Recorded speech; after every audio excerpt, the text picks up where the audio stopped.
It's a 2001, 2002 Mercury, 60 horse inline 4-cylinder EFI 4-stroke. Did a lot. Spent all day on this engine today. If you just noticed it not pissing water, I'll get to that. So customer got this, wanted me to go through it. I inspected the engine, and one of the first things I noticed is this right here. The thermostat housing bolt was snapped off. It was already like that before I even got to it. So usually I start with the engine oil, stuff like that. I started with the thermostat on this one. Removed the thermostat, put a new one in there, new gasket, clean everything out, all that fun stuff. But obviously it needs that bolt in there because you can see a little bit of water coming out. And the crappy thing is that this is a not too ideal area to be having this because it goes on this plate and then onto the engine block itself.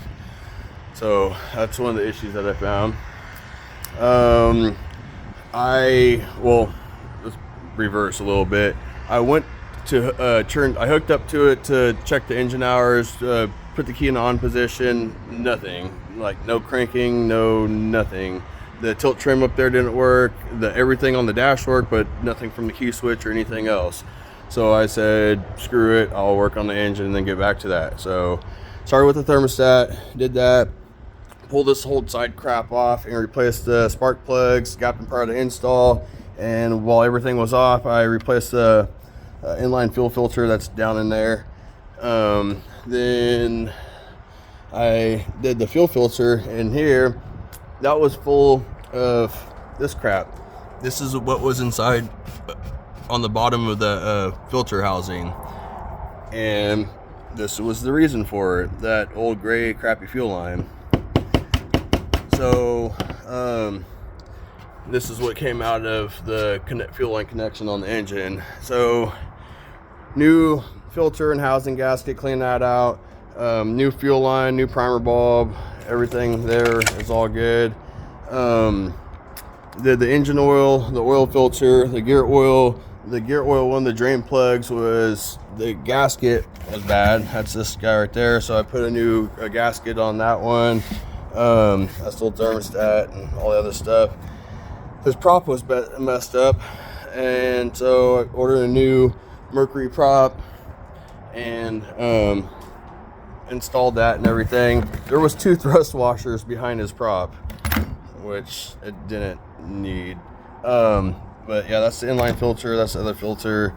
The impeller itself didn't look too bad. This is the impeller that came out on it.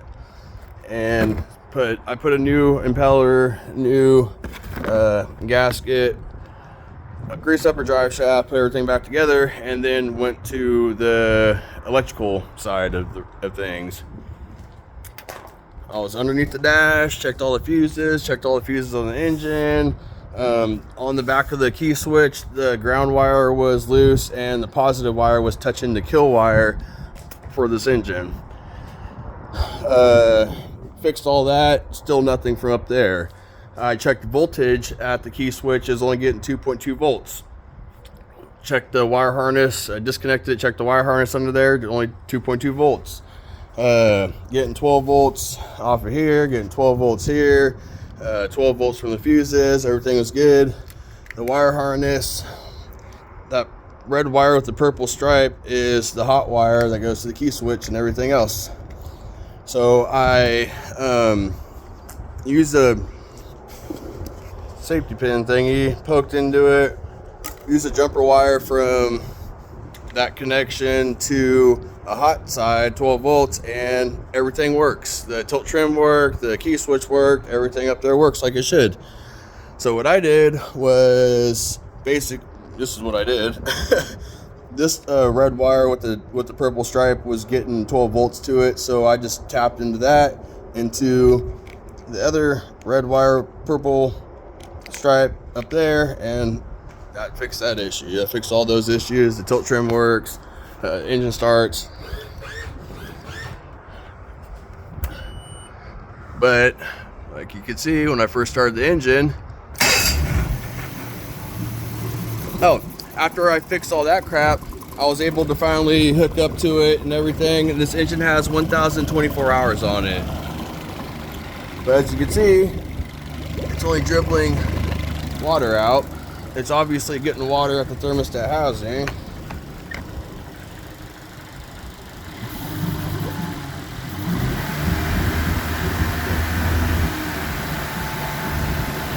You gotta rev it up to make it pee water, and even then, it's not super strong like it should be. I've worked on a lot of these engines, and it should be super strong. Oh, there goes water there. So this obviously needs to be fixed, because that's not good. But now you're gonna let the customer know what's going on, everything else. But so now it stopped again. This needs to be fixed, obviously, and I gotta see why the hell it's not pissing water like it should too. So went from being just go through the engine and service it, maintenance it, make sure everything's good, start everything fresh and new, to finding and fixing an electrical issue. Well, finding this issue and then finding and fixing an electrical issue, and now it's not pissing water like it should. So it's almost 6 o'clock. I've been on this engine all day. I'm gonna call it a day and get back on it tomorrow after I get back from my appointment in Roseburg.